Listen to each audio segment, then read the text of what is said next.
बिस्मिल्लाहिर्रहमानिर्रहीम। अस्सलाम वालेकुम नाज़रीन, मैं डॉक्टर सरफराज हूँ। उम्मीद है आप सब हज़रात अल्लाह के फजल करम से बाखरियत होंगे। होम्योपैथी की बुनियाद इस यकीन पर रखी गई कि जिस्म खुद को ठीक कर सकता है, लेकिन कैसे ठीक कर सकता है, ये बात पिछले वीडियो में सवालिया निशानी रही थी। तो तसलसल बनाने के लिए और बात को सही तरीके से समझने के लिए, ताकि आप हज़रात को सही तरह से बात समझ में आ जाए, पिछली वीडियो देख लें तो ज़्यादा बेहतरी होगी। चलता हूँ असल बात की तरफ कि जिस्म खुद को कैसे ठीक कर सकता है।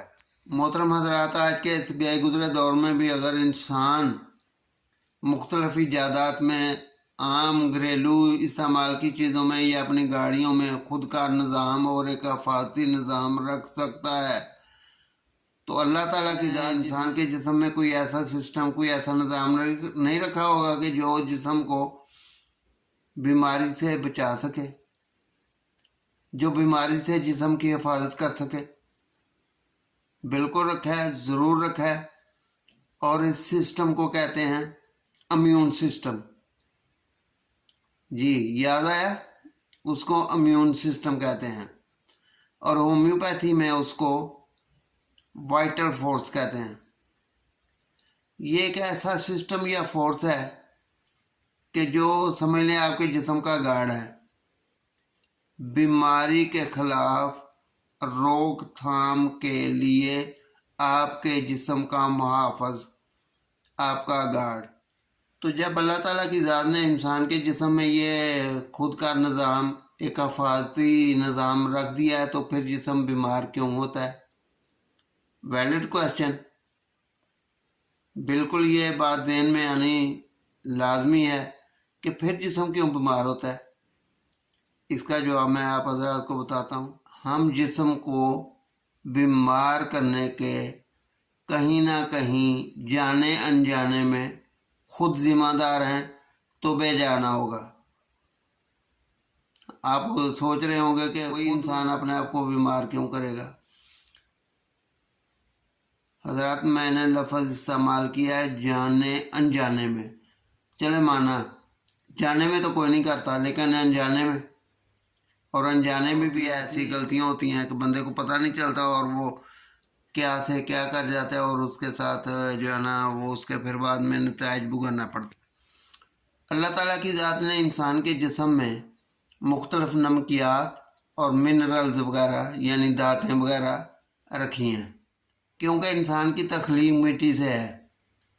जब मिट्टी से इंसान तख्लीक हुआ है तो मिट्टी में ये सारे उनसर पाए जाते हैं। आप देख लें, क्या कुछ नहीं निकलता ज़मीन से।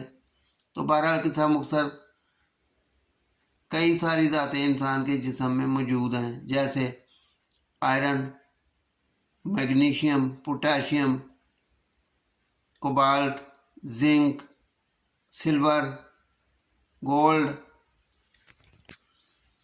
ये सब चीज़ें इंसान के जिस्म में मौजूद हैं, और इनको कहते हैं ट्रेस एलिमेंट्स।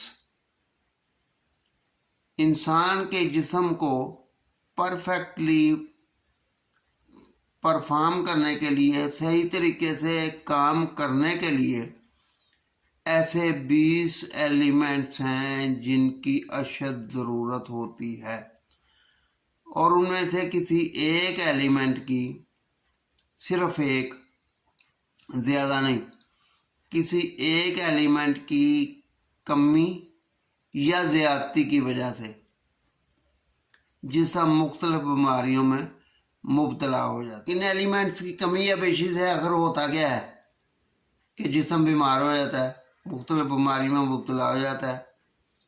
होता यह है कि इससे इंसानी जिस्म में मौजूद वाइटल फोर्स, इम्यून सिस्टम मुतासर होता है, वो कमज़ोर हो जाता है, वो इस काबिल नहीं रहता कि वो जिस्म की हिफाजत कर सके। तो लामहला जब वो हिफाजत नहीं करेगा, आपका गार्ड ही कमज़ोर हो गया, हिफाजत कैसे करेगा? तो जिस्म पर बीमारी हमलावर हो जाती है। आखिर ये एलिमेंट्स जिस्म में कम या ज़्यादा कैसे हो जाते हैं?